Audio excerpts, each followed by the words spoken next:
If you're running a business in the US from another country, you already know that a US bank account is your absolute lifeline. But you've probably also figured out that the whole system can feel incredibly fragile. Today, we're going to break down the real survival guide for non-resident entrepreneurs so you can build a rock-solid financial setup in the States. Let's get into it. Just imagine getting a letter that says this, completely out of the blue. Your US bank account, the very heart of your business, is being shut down in 3 weeks, and they don't even have to tell you why. And listen, this isn't some made-up scenario. It's the harsh reality for so many non-resident founders. It's jarring, it's stressful, and it puts everything you've built on the line. So, what is really going on here? I mean, why does this happen so often? It feels personal, right? Almost like they have it out for you. But the truth is, it's just a cold, hard calculation.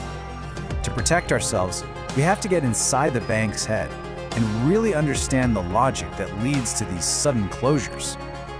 Okay, the single most important thing to get is this. For any US bank, it all comes down to managing regulatory risk. They are under massive pressure from the federal government to prevent things like money laundering and terrorist financing. So this forces them to run every single account through these complex risk algorithms. Your account isn't closed because they don't like you. It's closed because your activity, somewhere, somehow, triggered an automated red flag in their system, making you more trouble than you're worth. Now, this is where it gets really interesting. There's this weird, one-sided way banks look at your money. When money comes in from legit, well-known places like Stripe or Amazon, the banks are thrilled. There's practically no scrutiny at all. The real danger zone for non-residents is when money goes out. Every single outgoing transfer gets put under a microscope, and that is where all the compliance alarms start ringing. So what exactly are these red flags? Well, they're not random. Each one maps directly to patterns their anti-money laundering software is built to catch. Direct international wires, especially to places they consider high risk, are a huge one. Pass-through activity, where money comes in and goes right back out, that makes them super nervous. They hate seeing an account balance that's always near zero. Anything linked to crypto, sudden huge transfers with no history, all of these things just crank up your risk score. Okay, so if the whole banking system is basically a minefield of automated risk triggers, how do you even begin to navigate it safely? Well, you start by building the right vehicle. And for non-residents, that vehicle is the U.S. Limited Liability Company, or LLC. Believe me, this isn't just a piece of paper. It's your corporate shield. An LLC is just perfectly designed for this whole situation. First off, you get pass-through taxation. So if you don't have a physical presence or employees in the US, you probably won't owe any US income tax. It also gives you this powerful liability shield, which protects your personal stuff from any business debts. Plus, states like Wyoming and Delaware offer amazing privacy, keeping your name out of public records. And most importantly, it gives you that formal, credible structure you absolutely need to open US business accounts in the first place. And what's great is that the setup process is actually pretty straightforward. First, you pick a state. Wyoming is super popular because it's fast, cheap, and private. Second, you appoint a registered agent, which is just a service that gives you the physical address you need in that state. Third, that agent files all the necessary paperwork for you. And fourth, you get your employer identification number, your EIN, from the IRS. That EIN is basically the master key that unlocks the entire US banking system for you. All right, so once you have your LLC and your EIN, you've built your corporate foundation. Now you're ready for the next phase, actually tackling the banking system. But you can't just go in blind. You need a very specific playbook, not just to get access, but to protect that access for the long term. You've basically got 3 main paths to open an account. The first is you can fly to the US and do it in person. You get full, direct control, but it's expensive and there's no guarantee the bank will even say yes. The second is to do it online with a fintech bank like Mercury or Relay. It's super convenient, but they have restrictions on a lot of countries. The third option is to use a US-based manager to open it for you. This requires a huge amount of trust because you don't actually have direct control over your money. Each path has some pretty significant trade-offs you've got to think about.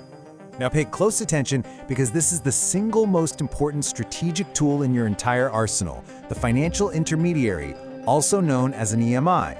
Think of services like Wise or AirWallex. Their whole job in this strategy is to be a buffer, to sit right between your US bank and the rest of the world.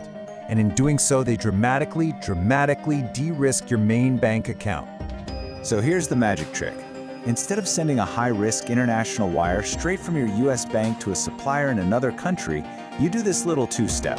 First, you send a low-risk domestic transfer from your bank to your US dollar account at, say, Wise. Then, from your Wise account, you make the international payment. As far as your bank is concerned, it just looks like you paid another US company. Risk neutralized. And just a quick but super important point on getting paid. Whenever a US company is about to pay you or your LLC, you have to give them a W-8-BEN form. This is just a simple form that certifies you're a foreigner and tells them not to withhold US taxes from your payment. It's a non-negotiable step if you want to stay compliant. Look, getting set up is one thing, but actually surviving is about playing the long game. You have to think beyond just one account. You need to build an entire system that can take a hit, because, as we've already established, the hits will come. So what's the number one rule of resilience? Redundancy. You should always, and I mean always, have a minimum of 2 active US bank accounts. That way, if one gets shut down out of nowhere, your whole business doesn't just grind to a halt. You can pivot to the other one in a heartbeat. And yep, the exact same principle applies to your payment platforms. Never ever rely only on Stripe, or just on PayPal, or even just on Wise. You need at least 2 different ways to get paid and to pay people. Diversification isn't just for your investments. It's absolutely essential for your business's operational plumbing. Now, something you have to know is that the regulatory world is always changing. And a major new development is something called the Corporate Transparency Act. This is a new law that basically requires most LLCs to report who their real owners are to a government agency called FinCEN. It's all designed to fight illicit financial activity. But the whole situation just got a lot more complicated. A federal court down in Alabama has actually ruled the law unconstitutional, which has created this big cloud of uncertainty. So, for now, the best strategy is just to stay informed. If your LLC was created before 2024, you've got until the end of the year to comply anyway, so you have some time to see how this whole legal battle shakes out. If you take away just one single thing from all of this, let it be this right here. This is the core philosophy. It's all about building redundancy and having options in every single part of your financial setup so that no single point of failure can ever take your business down. So I'll just leave you with this question. After everything we've talked about, from risk algorithms and LLCs to intermediaries and redundancy, I want you to take a hard, honest look at your own setup. Is it a resilient fortress that's designed to withstand pressure? Or is it a fragile house of cards just waiting for the next gust of wind?